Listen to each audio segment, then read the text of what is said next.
추석을 앞두고 의료 공백에 대한 우려가 커지는 가운데 정치권이 여야 의정 협의체 구성에 나섰는데요. 하지만 넘어야 할 산이 만만치 않아 보입니다. 주요 전국 이슈 조청래 전 여의도연구원 부원장, 김만흠 전 국회 입법조사처장 이렇게 두 분 모시고 정리해 보겠습니다. 어서 오세요. 네, 안녕하세요. 네, 지금 여야 의정 협의체 구성 얘기가 나오고 또 대통령실이 원점 논의가 가능하다 이런 얘기를 하면서 드디어 의정 갈등이 해소되는 건가 기대감이 들었었는데 지금 하루 만에 또 약간 찬물을 끼얹는 듯한 느낌이 듭니다. 예,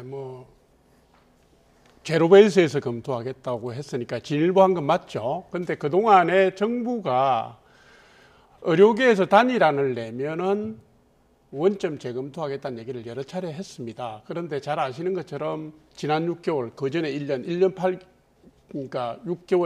8개월 동안 사실은 의료계가 안을 내놓은 적이 없어요. 그러니까 정부가 계속 촉구를 하고 있지만 사실은 의료계가 대표성도 없고 상징성도 없고 단체별로 찢어져 있어서 이게 사실 단일안이 나오기가 힘든 상황이 됐고요. 이게 어떻게 보면 기사업 국면으로 자꾸 가고 있는 것 같은데 국민의 생명과 안전을 담보로 지금 이미 9월 9일부터인가요? 입학 전형이 들어가는데 9월 9일이요. 2025년도 의대 정원 늘리는 거를 백지화해라 이렇게 나오잖아요. 학부모와 학생들을 압박하는 거잖아요. 그죠? 이런 식의 주장은 좀 저는 곤란하다고 보고요. 정부 입장에서도 지금 의료계가 이미 2026년도 의대생 숫자도 지금 발표가 됐잖아요. 그러니까 정부 입장에서는 의료계의 어떤 의견 없이 일방적으로 어떤 의견을 정한다든가 유예를 한다든가 이럴 수도 없는, 나갈 수도 없고 물러설 수도 없는 딜레마에 빠져 있습니다. 그러니까 이런 경우에는 국민들의 그 불편을 고려해서 의사들이 좀 전향적으로 나서주는 게 좋고요. 이거를 지금 대화가 되기도 전에 무슨 유예하기로 한 것처럼 백지화하기로 한 것처럼 몰고 가니까 정부가 하루 만에 그건 아니다, 입장을 달라 이렇게 얘기를 한 걸로 봅니다. 네. 그런데 지금 단일안을 지금 말씀하셨다시피 도출하기가 쉽지가 않은데 어떻게 의견을 제시를 해야 되는 걸까요? 네, 의협이라든가 의사 쪽에서도 계속 뭔가 안을 정부가 내놓아라라고 얘기하고 내놓지 않고 있어요. 물론 정책을 주도하는 정부가 안을 가지고 있어야지 의사 쪽에 내놓으라고 하는 것이 좀 웃기는 일 아니냐 그러긴 한데 적극적으로 얘기하려면 나와야 될 겁니다. 그런데 조금 전에 얘기했던 2025년의 입학 문제는 이미 공고까지 나가버린 형태이기 때문에 많은 혼란을 초래할 거다. 이건 충분히 지적이 가능합니다.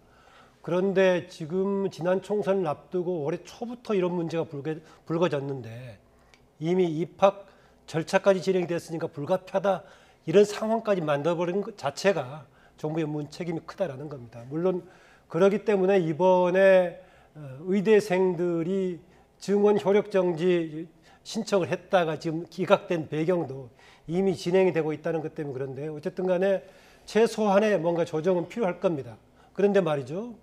지금 여야 의정협의체 얘기를 하고 있는데 야당으로서는 정부가 해결을 못하고 있는 것이기 때문에 우리라도 역할을 하겠다는 점에서 여야 의정협의체에 제안이 가능할 법도 한데 여당에서 여야 의정협의체를 제안한다는 게 좀 웃기는 일 아닙니까? 왜냐하면 현재 문제가 정부의 정책과 이것을 수용하는 의사 쪽들과의 문제이기 때문에 정부 정책을 여당이 대통령실과 어떻게 조정할 것인가의 문제지 이걸 가지고 야당까지 동원해서 여야정 의정협의체를 운영한다라는 것은 좀 적절한 접근은 아니었다고 보여집니다.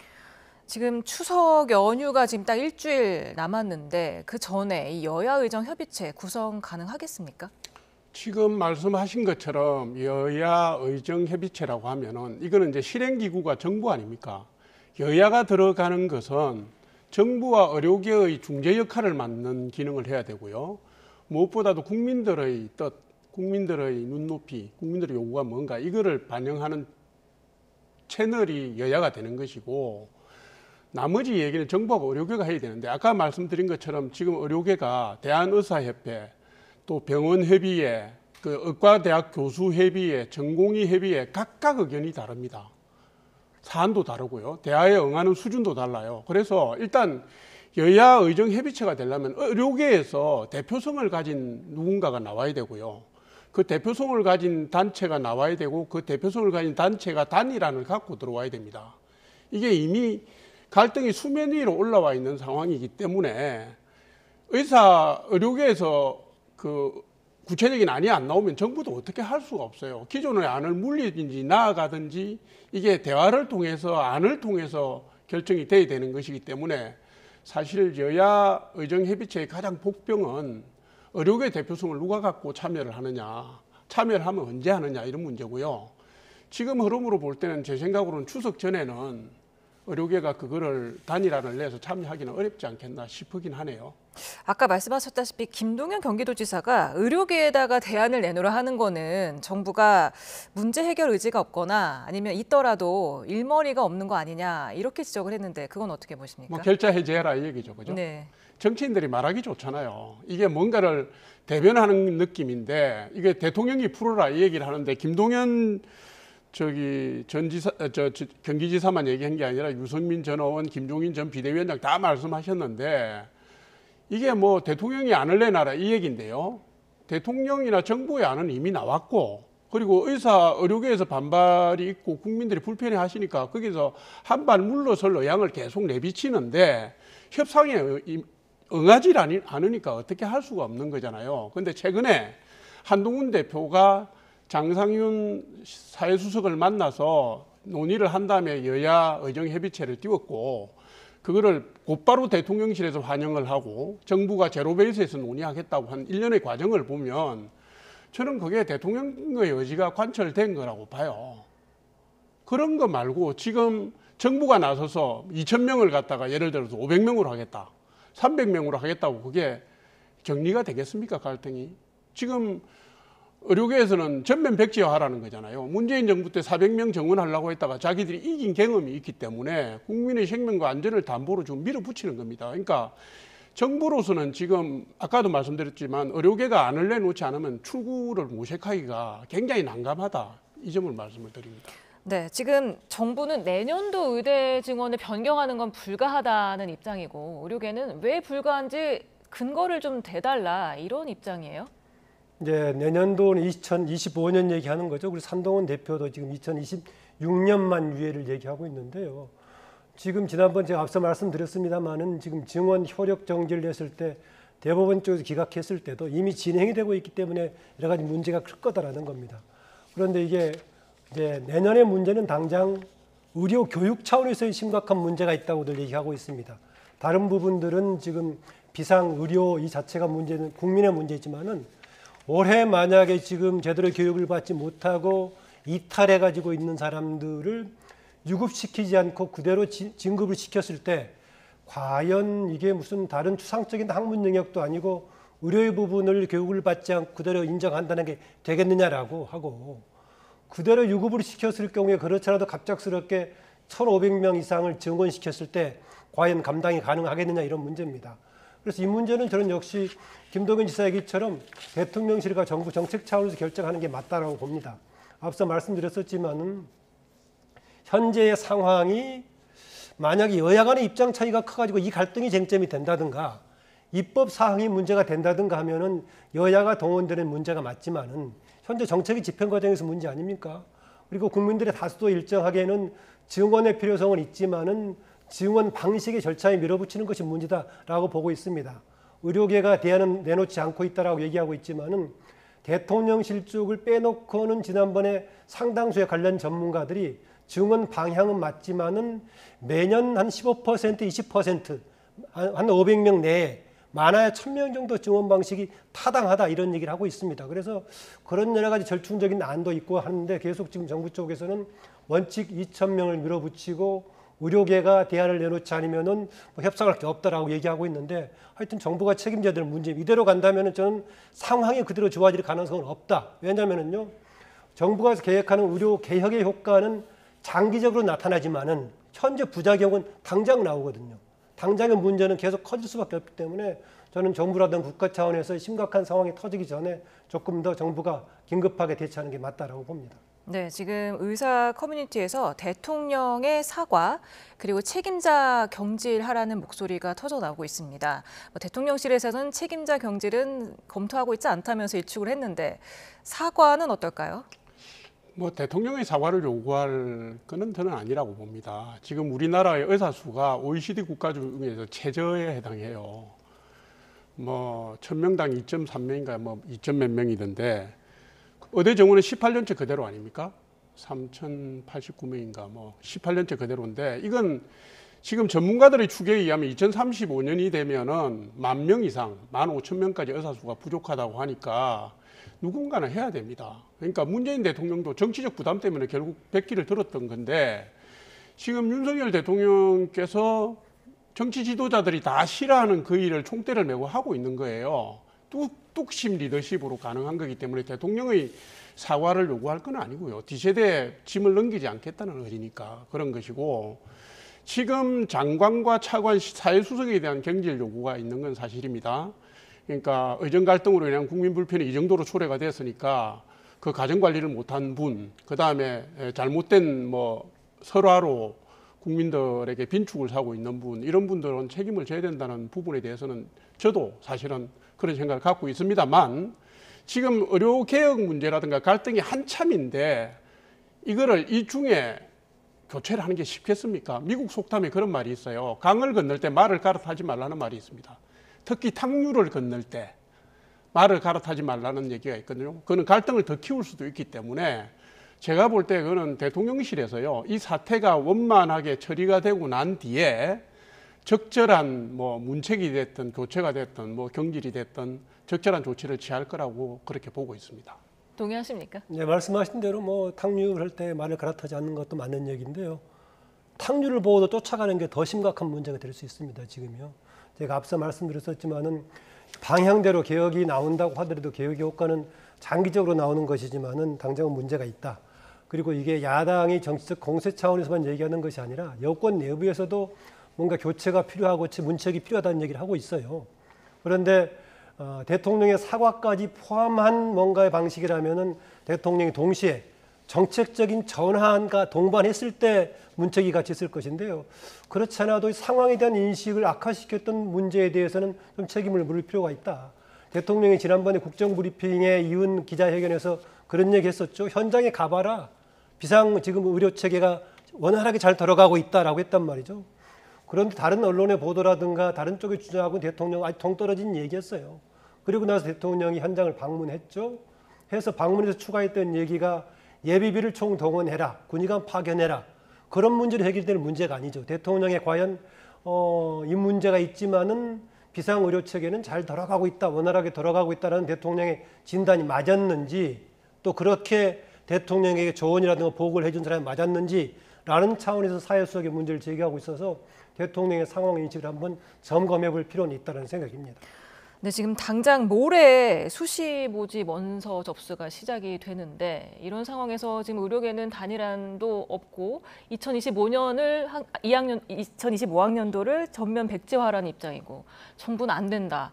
어떻게 이거를 지금 해결을 해 나가야 되겠습니까? 그래서 이 문제를 심각하게 보는 사람들은 보건복지부 차원뿐만이 아니라 교육부 장관 문제까지도 같이 얘기하고 있는 거죠. 그래서 이미 이 상황에서 어떻게 할 수 없지 않느냐. 그래서 2026년 문제밖에 건드릴 수 없다라고 얘기하고 있는데 이렇게 어쩔 수 없냐라는 단계까지 와서 문제를 키웠는데 해법은 무엇일까? 지금 일반 국민의 지금 응급실 문제가 쟁점이 되고 있기 때문에 교육 체계에서 이것은 어떤 상황인가는 지금 구체적으로 점검이 안 되고 있습니다.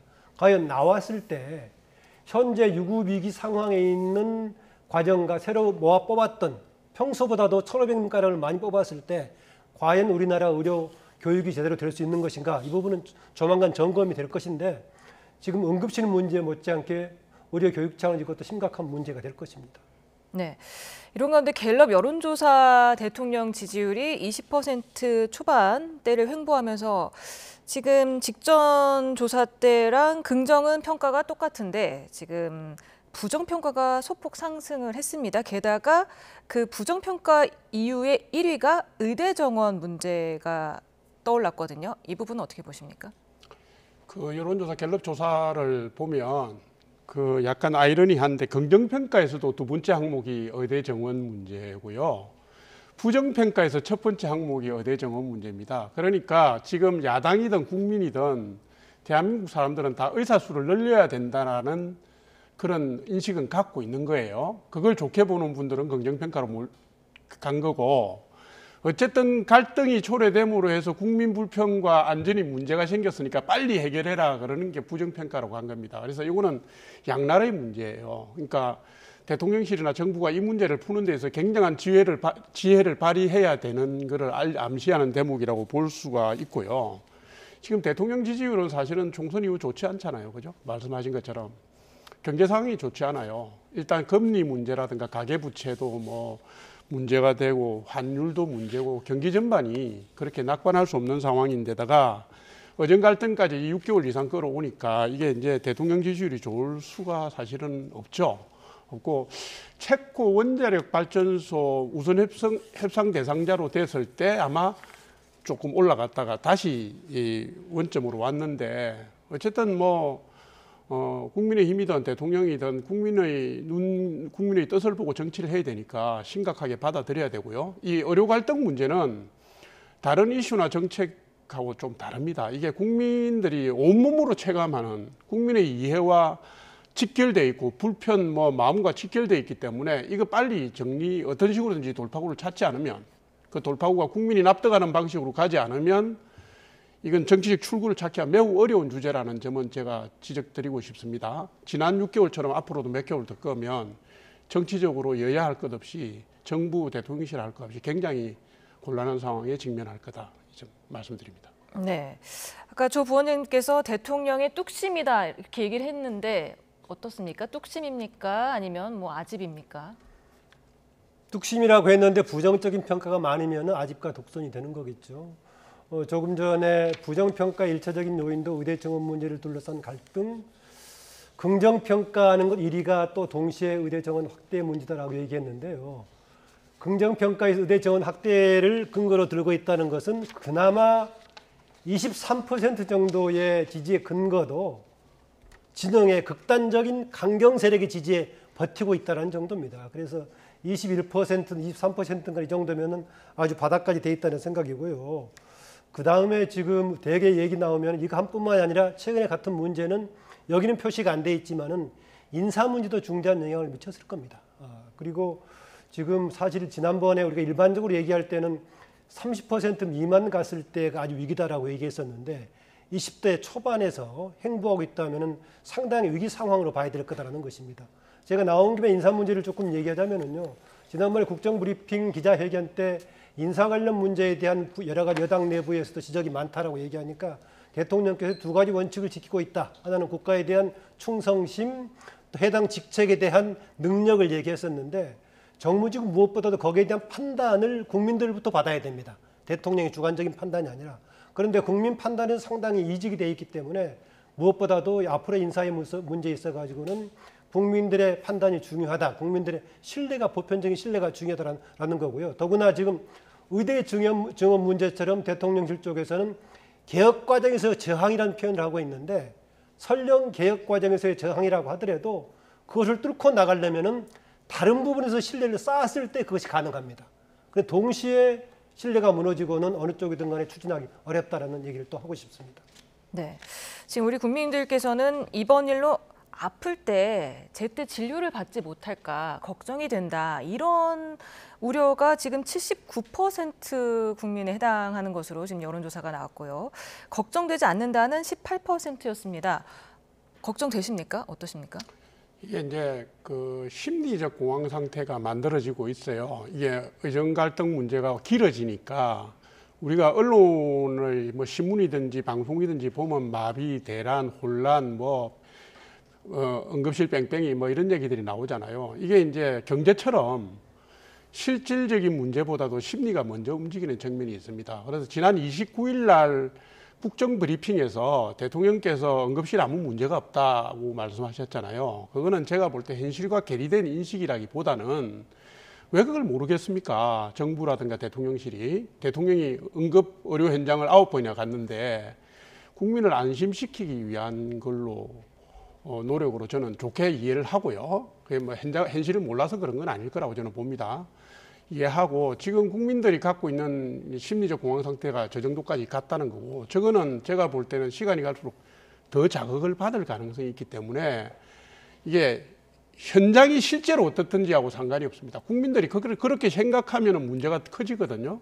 그래서 빨리 조치를 해야 된다, 이 얘기 말씀드립니다. 예, 대통령실 쪽에서 대통령이 국민들 안심 차원에서 괜찮다라고 얘기했다고 하는데, 과연 지금 상황에서 그렇게 얘기하는 것이 안심이 될까? 오히려 국민들의 불신을 키울까? 혹시 대통령이 뭔가 달나라에서 오신 분 아닌가? 이런 얘기 나올 정도의 상황 인식이 오히려 또 불신감을 만들 소지가 있었다는 얘기를 드리고 싶고요. 지금 그 여러 가지 요인들을 같이 지적하고 있는데요. 어떤 일들의 경우에는 물가라든가 상황들이 어떤 것은 평상시에 비해서 20%의 손실이 있더라도 탄력적인 적용이 가능합니다. 문제가 있더라도요. 그런데 응급 의료의 경우에는 만약에 10%만 예전에 비해 빠진다고 하면 충격이 굉장히 클 거다.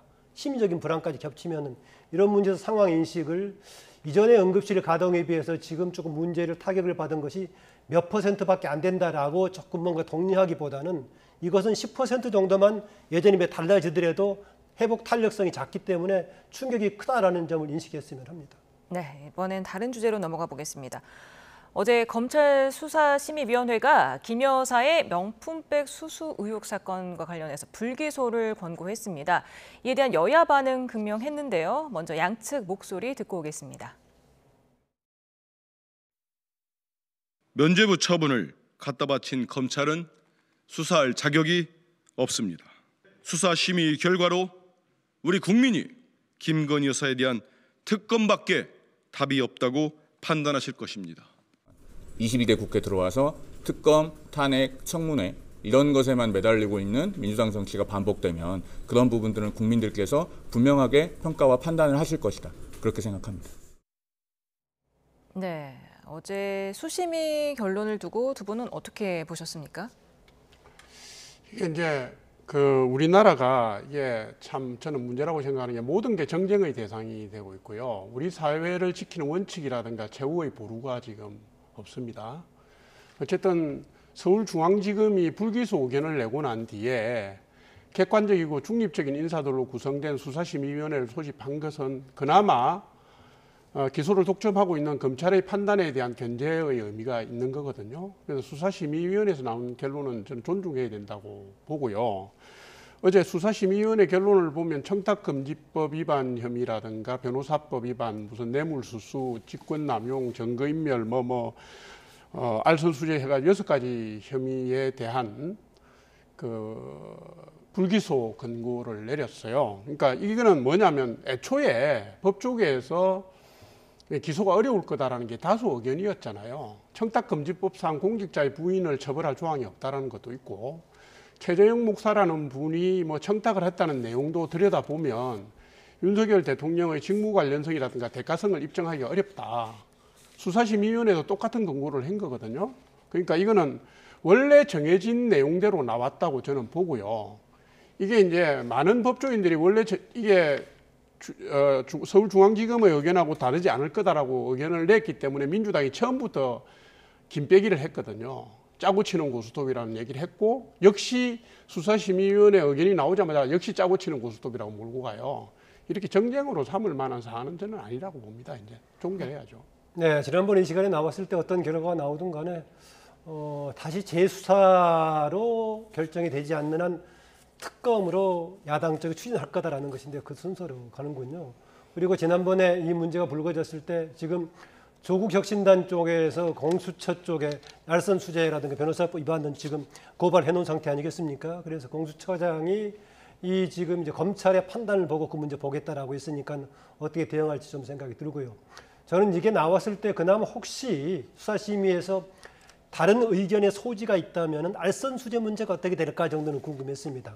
알선 수재는 특가법상에서 이제 김건희 여사는 공무원이 아니기 때문에 공무원의 직무에 속한 부분을 알선해서 이득을 챙겼을 경우에 문제가 되는 것인데, 그 선물을 좀 그렇게 봤을 경우에 혹시 어떻게 될까 이런 정도였습니다. 그런데요, 맨 처음에 청탁금지법 관련해 가지고는 대체로 문제가 안 된다고 봤어요. 그러다 보니까 잘못하면은 처벌은 최재형 목사 혼자 받을 가능성이 있다. 이런 얘기가 나오니까 최재형 목사도 본인도 사실상은 청탁 목적으로 한 게 아니고 취재 목적으로 했던 선물이었다라고 했다가 나중에 대통령의 인지 문제로 확산이 되면서 이제 전략적으로 바꿔서 청탁했다라고 얘기하고 있는데요. 저도 개인적으로는 봤을 때 청탁금지법상으로는 똑같은 결과가 나올 거다. 다만 이 문제를 법적으로 처리하기 전에 정치적 도의적으로 김건희 여사가 국민 앞에 사과를 했으면 조금 더 문제가 악화되지 않았을 것인데라는 거고요. 다시 말씀드리지만 알선 수재 부분은 어떻게 될까라는 저도 궁금했었는데 수사심의에서도 이 문제를 역시 문제가 없다고 판단한 것 같습니다. 네, 지금 민주당은 김 여사 특검법을 본회의에 처리할 시기를 좀 앞당기는 방안을 검토 중인 것으로 알려졌습니다. 이르면 12일 그 본회의 상정 전망도 나오고 있는데 어떻게 보십니까? 민주당은 추석 밥상에 올리려고 할 겁니다. 그런데 지금 국회 일정이요. 9일부터 12일까지가 대정부 질문이 잡혀 있고 추석 연휴 전까지는 13일 하루가 남아 있는데 그래서 당초에 13일 날 본회의 처리하는 것이 아니냐라는 전망들이 나왔었습니다. 그런데 오늘 보니까 12일 날 대정부 질문 마친 그 틈새 하겠다라는 의견을 밝힌 것 같아요. 이거는 이제 키를 누가 쥐고 있냐면 국회의장 우원식 의장께서 쥐고 계신데 지금까지 우원식 의장의 행보를 보면 민주당과 개를 같이 하는 활동을 하셨기 때문에 추석 밥상에 저는 반드시 올릴 거다 이렇게 봅니다. 아마 급하게 통과시키지 않겠는가. 네, 이 수심이 결론을 두고 여론의 향방은 좀 어떻게 보십니까? 여론의 향방은 김건희 여사 관련 문제는 이 사안뿐만이 아니라요. 다른 요소도 같이 겹쳐서 국민들이 판단하기 때문에 그래 국민인식은 좋지 않은 것 같습니다. 저는 개인적으로 봤을 때 정부에 공적으로 활동하는 정부의 대통령 참모들 중에서 이원석 총장은 상당히 국민적인 신망을 받는 사람이었다고 봅니다. 그래서 이번에 수사심의도 뭔가 지난번에 제3의 장소였던 김건희 여사 소환했을 때 제3의 장소였던 경호처 별관에서 했던 것에 대한 본인도 문제의식을 가지고 이번에 수사심의를 가동시켰는데요. 어쨌든 국민들의 분위기도 그렇고요. 또 하나는 김건희 여사 공천 개입 논란이 불거지고 있어서 야당 쪽에서는 이 문제까지 같이 싸잡아서 국민 여론에 같이 호응하면 하는 방향으로 가기 때문에 지금 우리 조 부원장 얘기했다시피 아마 이 문제까지 같이 넣어서 특검법으로 넣을 가능성이 있어 보입니다. 네. 지금 말씀하셨다시피 다른 문제도 있는 게 지금 공천 개입설이 나오고 있습니다. 지금 김웅 전 의원이 이런 얘기를 했습니다. 총선 당시에 김 여사한테 텔레그램을 받았다고 자랑하는 사람들이 있었고 실제로 공천을 받았다, 터질 게 터졌다 이런 얘기를 했던데요. 어떻게 보십니까? 원래요. 총선 때가 되면 오만 소문이 다 나옵니다. 무슨 돈 공천 얘기 누가 연주를 썼니만이 대부분 확인이 안 되고요. 설일 경우가 대부분입니다. 근데 지금 이게 공천 개입설도 실체적 진실이라고 할 수 있는 게 아무것도 없어요. 지금 나오고 있는 내용을 다 종합해 보면 이겁니다. 김영선 의원한테 김건희 여사가 문자를 보냈는데 텔레그램으로 그 문자를 본 사람이 두세 명이 있다라는 것이고 김영선 의원이 개혁신당의 공천을 받고 싶어서 그 당을 들락거렸기 때문에 개혁신당 관계자들이 이 내용을 들었다. 이 내용이 답니다. 그러니까 이걸 지금 문제 삼고 있는 사람들이 거의 다 누구냐 하면 김건희 여사에 대해서 부정적인 생각을 가진 사람들이거나 개혁신당의 이준석 대표 쪽 사람들입니다. 김웅 의원도 이준석 대표하고 가깝죠. 제가 이렇게 말씀드린 그렇지만은 다 알려진 거 아닙니까? 그러니까 이게 무슨 증거가 나온 것도 없고요. 육하원칙상의 장소나 시점이나 일시가 나온 것도 없습니다. 그런데 이걸 가지고 어떻게 설로 몰아가지고 박찬대 민주당 원내대표가 특검에다 넣어서 수사 대상으로 올리겠다? 무슨 수사를 한다는 건지 전 모르겠어요. 수사 대상이 누군지도 모르겠고 과정을 특정할 수 있는지도 모르겠거든요. 이건 그야말로 뜬구름 잡기 식의 설이다. 이게 이제 태산명동의 서일필이다 이 얘기입니다. 소리는 우렁찬데 지 한 말이 움직이는 저는 그렇게 갈 거라고 봅니다. 네. 근데 지금 믿는 사람이 많은 게 또 문제다라고 또 얘기를 했어요. 지금 당연히 문제제기는 여당의 주류 쪽에서는 이 걸 가지고 문제를 제기할 리가 없죠. 이게 문제가 확산이 되면은 윤석열 정부든 여당이든 큰 문제가 되는데 그래서 개혁신당 계열 쪽이든 비주류든 간에 그쪽에서 제기할 수밖에 없다. 일단은 여러 사람들이 확인했다고 하는 텔레그램 내용을 조금 한번 밝혀진다면 그걸 확인한 것으로부터 되지 않을까 그렇습니다. 대신 예전에는 윤석열 대통령 리더십 관련해서 파장 있는 것이 김건희 여사 문제였다가 최상병 관련 문제에 대한 뭔가 수사 과정에서의 개입 문제에서 이게 혹시 또 대통령 리더십 관련된 문제인가 했는데 경우에 따라서 지금 조 부원장 얘기했다시피 그냥 태산명동 서일필 정도로 지나가면 모르겠지만은 혹시 공천 관련 여지가 조금이라도 있었다면 이 문제가 커질 소지도 있다고 봅니다. 아다시피 박근혜 전 대통령 관련 문제도 공천 개입 문제가 형을 직접 포함돼서 받았지 않습니까? 그래서 이 문제도 얘기한 대로 소문만 있고 실체는 없는 것이라 모르겠지만은 조금 더 진화돼 가지고 확인이 된다면 저는 전국에도 적지 않은 문제가 될 거다라고 봅니다. 네, 또 다음 주제로 넘어가 보겠습니다. 지금 문재인 전 대통령이 전 사위 특혜 채용 문제로 지금 피의자로 적시가 됐단 말이에요. 네. 이에 대해서 민주당이 별도 대책위를 꾸리면서 삼선에 김영진 의원을 임명을 했습니다. 이렇게 무게감 있는 원조 친명을 임명을 했다는 거는 이재명 대표가 이 대책위에 힘을 실어준 거다, 이런 분석이 나오더라고요. 그 내용을 자세히 봤습니다. 원조 친명 삼선 김영진 의원을 대책위원회 위원장으로 정했다, 이 내용인데, 근데 명칭이 재미있어요. 타이스타즈에서의 불법 채용 의혹에 대한 대책기구가 아니고요. 문재인 전 대통령의 검찰 수사에 대한 대책위원회라고 기사 내용은 그렇게 되어 있습니다. 그러니까 범죄를 특정하고 있는 게 아닙니다.